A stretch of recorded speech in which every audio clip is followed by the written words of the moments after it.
we'll study history from class 10th, and the chapter which we'll continue today is chapter number 2, nationalism in India, जिसका part 4, the sense of collective belonging आज हम पढ़ने जा रहे हैं।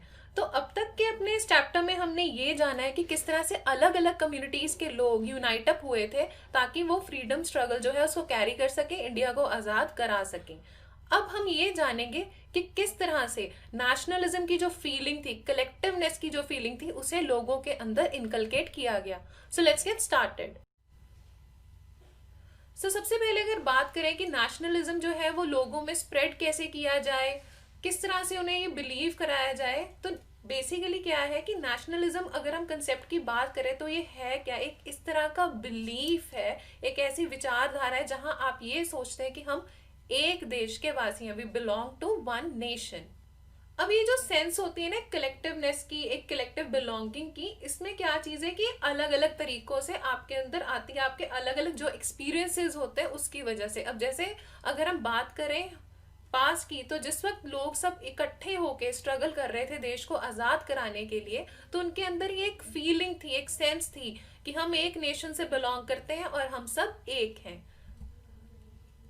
The sense of collectiveness belonging not only came from the struggle, मतलब ये सही है कि स्ट्रगल की वजह से हम सब लोग एकजुट हो गए थे, खुद को एक देश का वासी समझने लग गए थे, पर केवल एक यही कारण नहीं था जिसकी वजह से हमारे अंदर सेंस ऑफ कलेक्टिवनेस आई। तो और क्या कारण थे?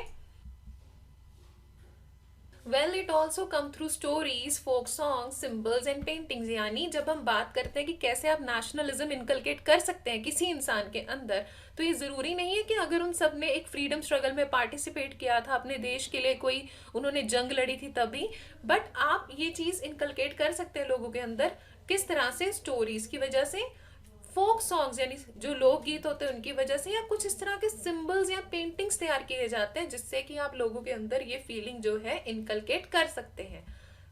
अब जैसे कि the identity of nation is often symbolized in a figure और इमेज।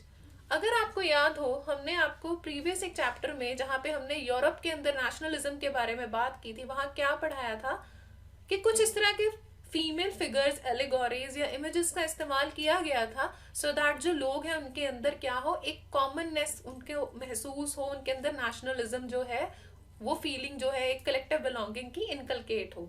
तो जैसे कि अगर आप यहाँ इस इमेज में देख रहे हैं, ये है जर्मनिया की इमेज जो कि जर्मनी में क्रिएट की गई थी, एक फीमेल एलिगोरी थी ताकि लोग अपने आप को इनके साथ कनेक्ट कर पाएं और अपने मदरलैंड के साथ कनेक्ट कर पाएं।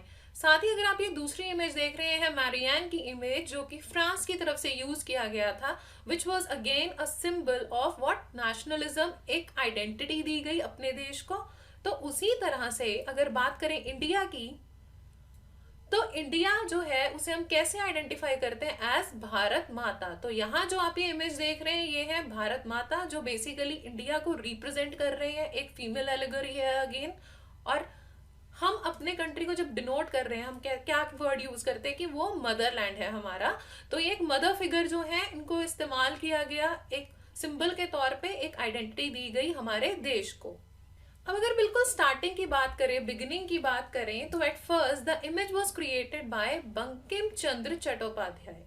उन्होंने क्या किया था, उन्होंने एक बहुत ही बढ़िया एक पोएम लिखी थी, वंदे मातरम जिसका टाइटल था। और ये जो पोएम जो थी, इसको उन्होंने 1870 में लिखा था और बाद में इसे आनंद मठ नाम के एक बहुत बढ़िया बुक में शामिल भी किया गया था। तो बेसिकली ये जो पोएम थी, इस पोएम के थ्रू उन्होंने क्या किया था, एक इमेज तैयार की थी अपने देश की, अपने देश को यानी अपने एक मदरलैंड की एक इमेज को उन्होंने लोगों के मनों में एक उसका चित्रण किया था। अब ये तो बात हुई बंकिम चंद्र चट्टोपाध्याय की, जिन्होंने एक पोएम के थ्रू हमारा जो देश है उसे एक इमेज प्रदान करने की कोशिश की है। उनके अलावा कुछ ऐसे आर्टिस्ट भी थे जैसे कि अवनिंद्रनाथ टैगोर। तो अगर आप इस इमेज को देखें, ये एक पेंटिंग थी जिसे अवनिंद्रनाथ टैगोर, आप इसे कंफ्यूज मत करें रविंद्रनाथ टैगोर से, ये अवनिंद्रनाथ टैगोर है। तो उन्होंने एक पेंटिंग तैयार की थी भारत माता की, उनको एक इमेज, एक चेहरा प्रदान किया था। और अगर आप इस इमेज को ध्यान से देखें तो आपको क्या दिखाया गया कि उनको एक एस्थेटिक के तौर पे दिखाने की कोशिश की गई है, जैसे संत महात्मा होते हैं वैसा दिखाने की कोशिश की गई है। और उन्हें बहुत ही काम, कंपोज और बड़ा स्पिरिचुअल किस्म का दिखाना चाहा है। लेकिन एट लेटर स्टेजेस भारत माता जो थे उनको एक डिफरेंट फॉर्म्स जो थे दिए गए, और उनको उनकी जो पेंटिंग तैयार की गई वो किस तरह से तैयार की जाती थी, उनको एक लायन के साथ दिखा दिया जाता था और बेसिकली एक सिंबल ऑफ पावर के तौर पे दिखाया जाता था। अगर आप कंपेयर करें, अगर हम वापस से प्रीवियस स्लाइड पे जाएं, तो यहाँ पे आपको क्या दिखा रहे हैं कि वो एक असेटिक लुक में है, राइट। वो बिल्कुल सिंपल एक काम कंपोज वुमेन के तौर पे दिखाया गया उनको। लेकिन अगर आप यहाँ पे आ जाते हैं वापस से, तो यहाँ पे अगर आप यहाँ भारत माता को देख रहे हो, वो टोटली चेंज्ड है। उनके साथ एक लायन है, उनके हाथ में क्या है, जो हमारा नेशनल फ्लैग है वो दिखाया गया है, प्लस उनको एक बहुत ही रिच लुक दिया गया है, क्योंकि हम कंट्री को अब किस वे में दिखा रहे हैं कि वो पावरफुल है, प्रॉस्परस है। अब ये जरूरी नहीं था कि जब हम नेशनलिज्म की बात कर रहे हैं तो उसे सिर्फ अब लिमिट अप कर दें और सिर्फ एक पेंटिंग के तौर पे ही रखें या पोएम के तौर पे ही रखें, बल्कि the nationalism was also spread through Indian folklore, यानी इस तरह के कुछ फोक डांसेस, फोक सॉन्ग्स, कुछ इस तरह के हमारे जो लोकगीत थे उनका भी इस्तेमाल किया गया है, जिससे कि हम क्या कर सकते थे, नेशनलिज्म जो था, जो ये आइडिया था, उसको लोगों के बीच में स्प्रेड कर सकते थे और उस चीज को लोगों के मनों में थोड़ा और स्ट्रॉन्ग कर सकते थे। तो अब इसके लिए कुछ लोगों ने अपनी तरफ से अलग अलग प्रयास किए, जैसे कि in the late 19th century Indian nationalist जो थे, what they did, they began recording folklores. उन्होंने अलग अलग फोकलोर्स जो थे उनका एक पूरा रिकॉर्ड प्रिपेयर करना शुरू कर दिया। अब जैसे अगर बात करें रविंद्रनाथ टैगोर की, जिन्हें कि आप यहाँ इमेज में देख रहे हैं, तो बंगाल में उन्होंने एक मुहिम छेड़ी, जिसमें उन्होंने क्या किया कि अपनी तरफ से उन्होंने एक पूरा कलेक्शन जो था वो बनाने की कोशिश की। उन्होंने जगह जगह जाके अलग अलग राइम्स और अलग अलग बैलेट्स जो थे लिखे गए, जो कि देश प्रेम के ऊपर थे, देशभक्ति के ऊपर बेस्ड थे, उन सबको इकट्ठा किया। अब ये जो जितने भी राइम्स, बैलेट्स थे या जो भी फोक टेल्स थे जो देश के अलग अलग हिस्सों में, गांव में गाए जाते थे, वो इसलिए उनको इकट्ठा करना चाहते थे क्योंकि जितने भी ये कलेक्टर्स जो थे इन सारी चीजों के, उनका एक ही सोच थी कि हमें क्या करना है कि जो हमारा ओरिजिनल कल्चर था ना इंडिया का, उसको वापस से हमें प्रिजर्व करना है। रीजन वॉज दिस कि उनका ये मानना था कि जितने भी आउटसाइडर्स आए थे उन्होंने हमारे कल्चर को बुरी तरह से डैमेज कर दिया था। क्योंकि रीजन वॉज दिस कि जैसे जैसे वेस्टर्नाइज्ड होते जा रहे थे हम लोग, तो हमारा जो ओरिजिनल कल्चर था उससे हम बहुत ज्यादा दूर होते जा रहे थे। तो अब ये मेन एम क्या है, ना सिर्फ इतना कि हमें नेशनलिज्म को लोगों के मन में लेके आना है, बल्कि इसलिए भी कि जो हम अपने कल्चर को भूल चुके हैं उसे दोबारा से हम उसे प्रिजर्व अप कर सके, लोगों के मन में उसे जिंदा कर सके। अब ये सब चीजें, ये प्रयास सिर्फ इतने ही तक सीमित नहीं रहे कि आप पोएम लिख दीजिए या आप पोएम्स और बैलेट्स को कलेक्ट कर लीजिए। बाद में जो हमारे लीडर्स थे, जितने भी हमारे नेशनलिस्ट मूवमेंट्स के लीडर्स थे, उन्होंने भी अपनी तरफ से कुछ प्रयास किए। जैसे कि अब जितने as a nationalist movement grew, the leaders use various icons and symbols to unify Indians. यानी अब इन्होंने क्या करना शुरू कर दिया, जितने भी हमारे लीडर्स थे, व्हाट दे डिड वाज कि जितने भी उनके पास एक अलग उनके आइकन्स थे, सिंबल्स थे, उसको उन्होंने यूज किया सो दैट वो लोगों को यूनिफाई कर सके। तो सबसे पहली चीज जो उन्होंने की थी वो ये थी कि दे स्टार्टेड यूजिंग फ्लैग्स। तो अब सब जितने भी लोग थे अपना अपना एक ध्वज यानी एक फ्लैग जो था रेडी करने लगे, और मेन एम क्या है कि आपको एक सिंबल प्रदान कर रहे हैं क्योंकि हम आपको यूनिफाई करना चाहते हैं। अब जैसे हुआ ये कि try colour flag was used during स्वदेशी मूवमेंट ऑफ बंगाल। तो जब बंगाल में स्वदेशी मूवमेंट चली तो उन्होंने एक 3 रंगों वाला एक जो झंडा था उसका इस्तेमाल किया। अब अगर आप इस इमेज को देखें तो यहाँ पे आपको कुछ सिंबल्स जो है वो दिखाने की कोशिश की गई है। जैसे कि अगर आप यहाँ टॉप पे देखें आपको 8 लोटस दिखाए गए हैं, राइट। तो ये जो 8 लोटस है बेसिकली क्या रिप्रेजेंट करते हैं, ब्रिटिश इंडिया के 8 प्रोविंसेस को। इसके अलावा अब अगर आप इसका बॉटम एरिया देखें तो यहाँ पे उन्होंने आपको क्या दिखाने की कोशिश की है, एक मून दिखाया गया है जो बेसिकली हिंदूज और मुस्लिम्स को रिप्रेजेंट कर रहा है, और साथ में सेंटर में क्या लिखा गया है, वंदे मातरम। सो बेसिकली हमारा मेन एम क्या है कि हम इस तरह का एक झंडा तैयार कर रहे हैं यहाँ पे, जिसमें कि हम कुछ इस तरह के सिंबल्स का इस्तेमाल कर रहे हैं जो लोगों को समझ आए, उनके साथ वो कनेक्ट हो पाए। अब यहाँ अगर हमने 8 लोटसेस दिखाए थे तो हमारे यहाँ पे मेन इच्छा क्या है कि जितने भी 8 प्रोविंसेस हैं वहां पे जो लोग रह रहे हैं वो ये ना सोचे कि ये जो स्वदेशी मूवमेंट चलाई जा रही है किसी पर्टिकुलर एक प्रोविंस के लिए चलाई जा रही है, उन्हें ये लगे ये सब कुछ सभी लोगों के लिए किया जा रहा है, ये प्रयास जो है ये एक यूनिफाइड प्रयास है जो बेसिकली किस चीज के लिए एम्ड है कि पूरे कंट्री में हम क्या कर सके, एक स्वराज ला सके और फ्रीडम जो है वो हमें मिल सके। अब जब बात करें कि लीडर्स ने किस तरह से अपने फ्लैग्स डिजाइन किए, तो आपको ये भी पता होना चाहिए कि इवन गांधी जी ने भी एक फ्लैग डिजाइन किया था जिसको उन्होंने क्या कहा, स्वराज फ्लैग, और ये डिजाइन किया गया था 1921 में। अब इस ट्राई कलर फ्लैग की खासियत ये थी कि इसमें गांधी जी ने सेंटर में स्पिनिंग व्हील दिखाया था।